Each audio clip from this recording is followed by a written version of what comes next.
In Chapter 4, it talks about nonverbal communication, the characteristics, types, and how to improve. But in this video, we will also talk about the roles nonverbal communication plays and the importance of it.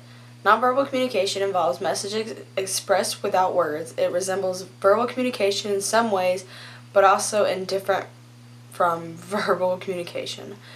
There are many different characteristics, including it always has communicative value, it's powerful, ambiguous, primarily expresses attitudes, affects career success, and is culture bound. Then the types are voice, appearance, the face and eyes, posture and movement, personal space and distance, physical environment, and time.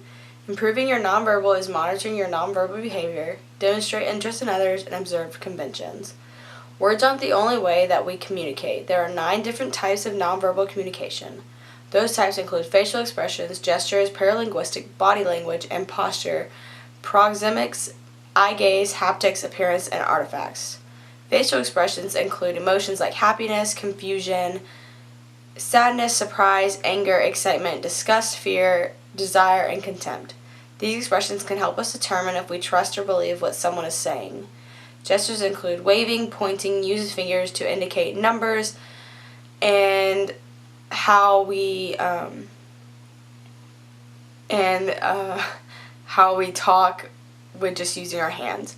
Paralinguistics is the vocal communication that is separate from actual language, which includes the tone of voice, loudness, inflection, and pitch. Body language and posture, these two can both show a good amount of information just by the way we are standing when we are listening to someone. Research suggests that body language is far more subtle and less definite. Proxemics, also known as personal space, the amount of distance we need and the amount of space we perceive as belonging to us is influenced by a number of factors including social norms, cultural expectations, situational factors, personality characteristics, and level of familiarity. Eye gazing includes looking, staring, and blinking. Normal eye contact is usually taken as someone telling the truth. Shifty eyes and not being able to keep eye contact is taken as someone lying or being deceptive. Haptic is communication through touch. Women tend to use touch to show they care, concern, or nurturance. Men are more likely to use touch to show power or control.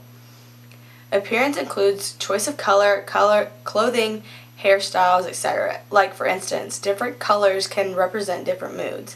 Appearance can alter psychological reactions, judgments, and interpretations. Artifacts are objects and images, for example, uniforms, police officers, doctors, soldiers, etc. All wear uniforms, and we know just from looking at them what their profession is.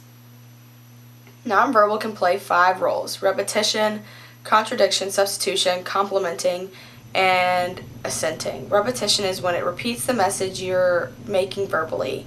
This can make someone understand what you're saying more strongly. Contradiction is when it can go against the message you are trying to get across, showing the listener you may not be telling the truth. Substitution is when your nonverbal can substitute for a verbal message, like your facial expression can say more than your words.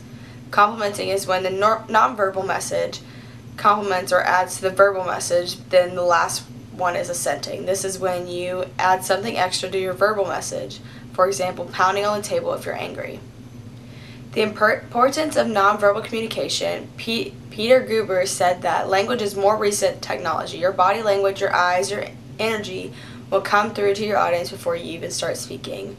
According to political communications professor Jerry Shuster at the University of Pittsburgh, that 85% of what an audience takes away is based on body language, mannerisms, and facial expressions. Nonverbal signals can increase trust, clarity, and add interest to what you're saying. Learning how to become sensitive to body language and nonverbal cues will make you a better presenter. When presenting, it's important to remember the 5 nonverbal abilities: repetition, contradiction, substitution, complementing, and assenting. Also, strengthen eye contact by preparing for the presentation, because eye contact shows confidence and that you actually care about what you're talking about. Be presentable, as in your appearance. Dress nice and let your parents speak for you. Next, Ethos 3 says to work on the presentation, because once the time comes to talk in front of others, you're able to show eye contact,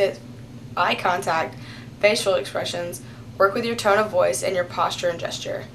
According to mentalhealthfirstaid.org, there are 6 ways that we can improve our nonverbal communication. The first one is to pay close attention to what the person says. Really listening, repeating some of the things they told you in the same tone of voice shows that you care.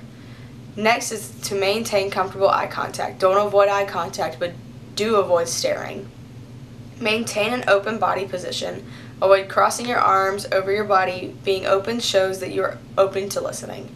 Sit down even if the person is standing. Being on the same level as someone appears less threatening and can make them feel more comfortable. Sit alongside and angled toward the person rather than directly opposite them. This makes the conversation seem friendlier. Lastly, avoid fidgeting. It can be a distraction to the person who is talking. And then my references were the book, verywellmind.com, helpguide.org, ethos3.com, and mentalhealthfirstaid.org.